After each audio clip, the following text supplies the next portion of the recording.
السلام علیکم عزتمنو چې د اویس قاتل اختیا ونیول شو چې دغه ته ډېر مینوالو ویډیوګانې کړې دي او دغه شانتي خبرات شیر کیږي چې د اویس قاتل گرفتار شوی دی.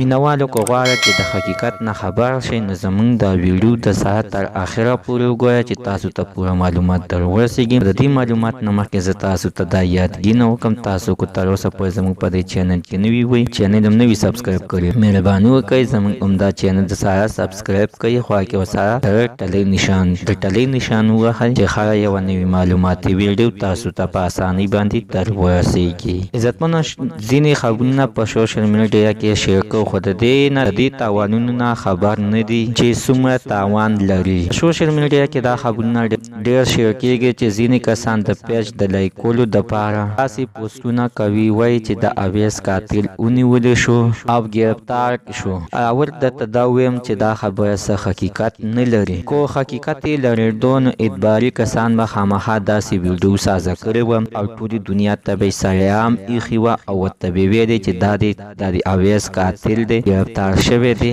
دغه رښتیا خبر خامخا رسولی و. ځکه عزتمن چې داسې خبرونه شیر کول صرف د خلکو ذهنونه خرابول دي. دا چې د اویس د مور او پلار هم دا ویډیو وګوري سبا حکومت پسې راپاسي او سبا حکومت پسې راپاسي چې زمونږ د اویس قاتلان چرته کې دي. عزتمنو یاد وساتئ ډېر کسان د اویس د قاتل د ګرفتارو دپاره او د هغه دپاره سزا غواړي. دا خلک خبر شي معلومه ده چې هغوی به دا اواز غلی کړي. دا فکر به وکړي چې دا رښتیا دي.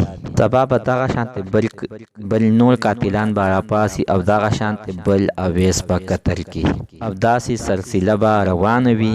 خو عزتمنو دې خبره کې څه رښتیا نشته دی چې د اویس قاتلان گرفتار شوي دي. دا دروغ دي. خلک د خپل پیج د لایکولو دپاره دغه شانتې دروغ پوسټونه کوي او شیر کوي چې د اویس قاتل گرفتار شوی دی خو تر اوسه پورې داسې څه خبر نه دی راغلی چې د اویس قاتل گرفتار شوی.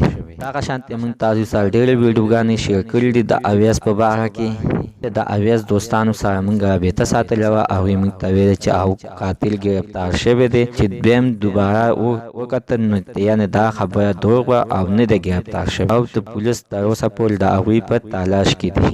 عزت مینوالو بخښنه غواړو چې څه غلطي شوې وي. عزتمنو زموږ نننۍ معلومات د دې ځای پورې د نوي معلومات دپاره د سره زموږ عمده چینل د سره سبسکرایب کړئ خوا کې ورسره د ټلې نشان ووهئ چې هره یوه نوي معلوماتي ویډیو تاسو ته په اسانۍ باندې در ورسیږي.